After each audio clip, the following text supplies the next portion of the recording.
Hello and welcome to Prudent IAS one-stop solution for all the competitive exams. Today we have a very interesting question which is more current oriented, but it will fall under international relations. As you all know that from past few videos we are giving you one question daily at 10 AM in the morning,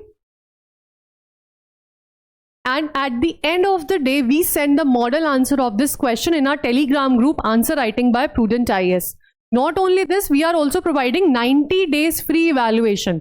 अब देखिए बहुत सारे बच्चे हैं जिन्होंने शायद अभी series देखना स्टार्ट किया होगा या ये पर्टिकुलर वीडियो से ही स्टार्ट किया है.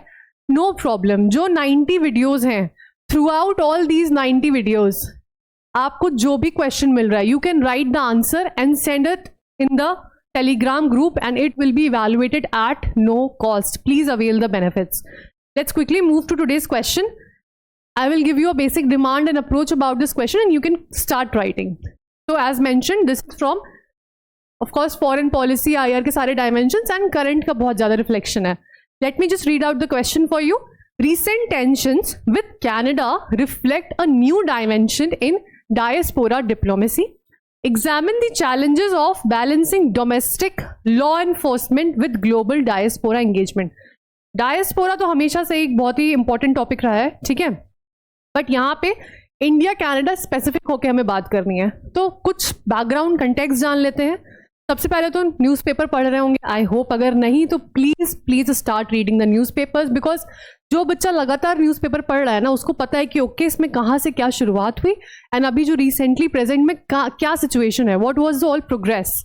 तो एक स्टोरी बन जाती है. बट इन ब्रीफ अगर मैं सारे फैक्ट्स को जॉट डाउन करूँ तो इन 2023 a Canadian citizen who was also a pro-Khalistan separatist leader, Hardeep Singh Nijjar, he was killed, right? And as per the Canadian sources, the blame was on an Indian agent. It was blamed that an Indian agent is involved in this killing. India, of course, it denied its involvement very strongly. But इससे क्या हुआ, diplomatic crisis थोड़ी सी आ गई. कैसे? Canada ने क्या करा, वहां से हमारे डिप्लोमेट्स को एक्सपेल कर दिया. As a tit for tat movement we also expelled their diplomats. Visas pause हो गए, बहुत सारा टेंशन भी आ गई, ठीक है, ट्रेड टॉक्स पॉज हो गई. इसके साथ साथ क्या देखा गया, अप्रोक्सीमेटली 31% जो आपको पता होगा इंडियन स्टूडेंट्स स्पेसिफिकली सिख और वो अप्लाई करते हैं कैनेडियन वीजा के लिए फॉर देयर एजुकेशन और मे बी वर्क. अब इस इंडियन स्टूडेंट एप्लीकेशन में स्पेसिफिकली हम एक डायस्पोरा का एक सेक्शन को टारगेट कर रहे हैं. इस इंडियन स्टूडेंट एप्लीकेशन में 31% का ड्रॉप ऑलरेडी आ चुका है इन 2025.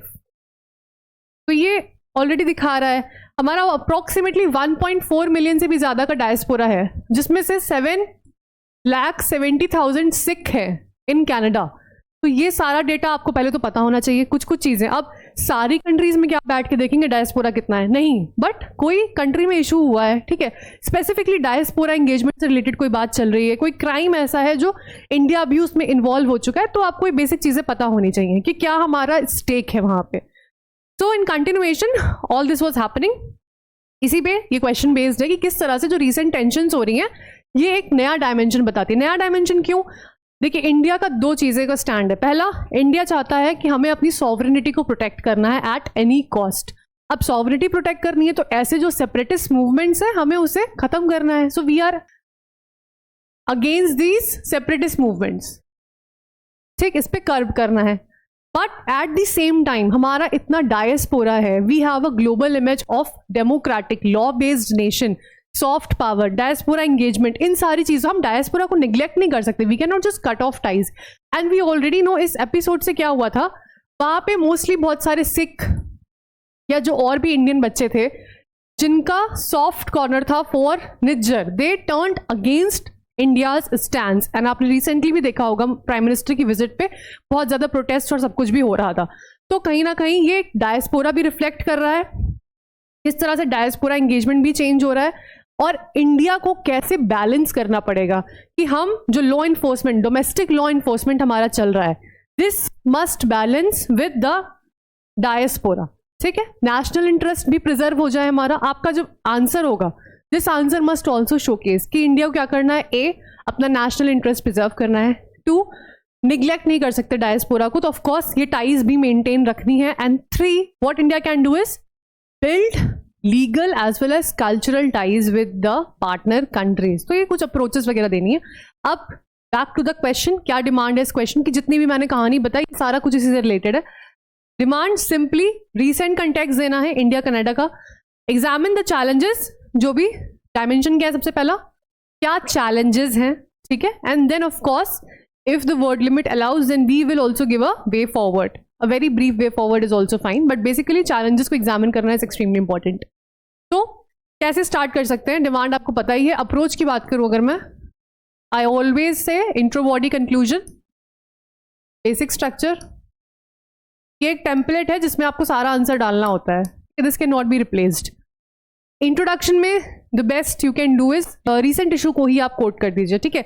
ये जो किलिंग हुई that was in October 2023, then जो डिप्लोमेट्स को निकाला गया that was in 2024, and tit for tat move में इंडिया ने भी किया। तो इसको हम एक्सप्लेन कर सकते हैं इंट्रोडक्शन में, एक रिसेंट कॉन्टेक्स्ट दे सकते हैं जो ये स्टेटमेंट है इसके बारे में, ठीक है।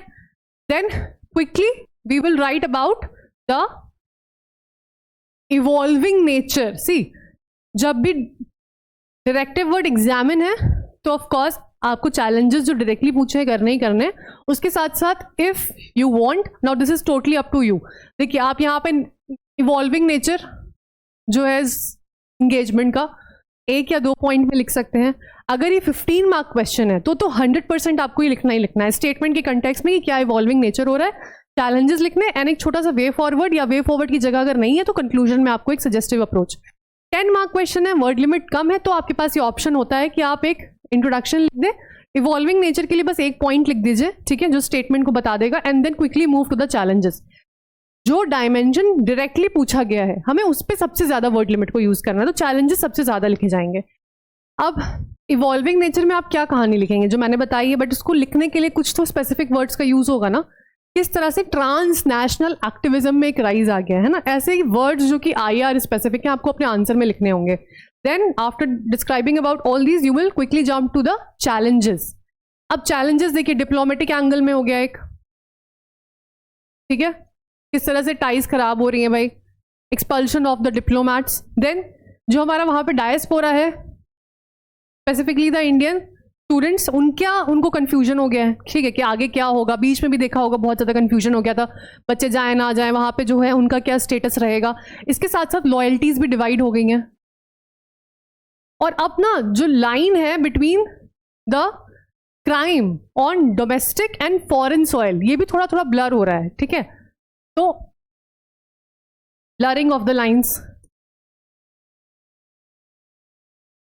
ऑफ कोर्स पोलराइजेशन, जैसे मैंने बताया पॉलिटिकल पोलराइजेशन भी होता है। कैसे पॉलिटिकल पोलराइजेशन? अब जो डिप्लोमेटिक स्टैंड को है आप पॉलिटिकल पोलराइजेशन में भी लिख सकते हैं कि कनाडा इंडिया को कभी एक्यूज कर रहा है, इंडिया उसको डिनाई कर रहा है, इंडिया कह रहा नहीं कनाडा हार्बर कर रहा है भाई सेपरेटिस्ट को, आप क्यों उनको रखे हुए जगह दिए हुए हैं। तो ये सारे एंगल्स और भी जितने angles you have covered through the newspapers you will right in under the challenges. Then if it was a 15 mark question, you would have given a way forward also, you would have given about the implications on India, ठीक है, किस तरह से India का एक coercive diplomacy show हो रहा है, इंडिया की इमेज कैसे हैम्पर हो रही है, या क्या क्या चैलेंजेस आ रहे हैं। And then of course in the concluding line you will write a conclusion. 10 mark में I'll repeat, just write the introduction, the recent issue. Then you can write about the evolving nature in 1 line or maximum 2 in the points, and quickly jump to the challenges where you will cover all these dimensions. अब इसमें जो मैंने data बताया है कि क्या drop आया है, ठीक है, कौन सी किलिंग्स हो रही है, क्या हो रहा है, वो सारा आपको इसमें कोट करना पड़ेगा। अपने आर्ग्यूमेंट्स को सब्सटैंशिएट करिएगा with facts. In concluding line जैसे मैंने बताया, build legal and cultural ties with the partner nations and how India must balance the national interest as well as the diaspora engagement. इसी lines पे आपको conclusion लिखना है। Then what are you waiting for? Just start writing the answer. अगर difficult भी लग रहा है जो मैंने बताया उस बेसिस पे कुछ लिखिए, स्टार्ट करिए, ठीक है। ऐसे डरते रहेंगे कि नहीं बाद में लिखेंगे, अभी कुछ समझ नहीं आ रहा, अभी ये टॉपिक पढ़ा नहीं है। ये तो एक करंट टॉपिक है ना, इसमें IR की कोई थ्योरी तो है नहीं, please write down an answer, and I'm sure it is going to help you. We'll be coming up with another interesting question tomorrow. Thanks for watching.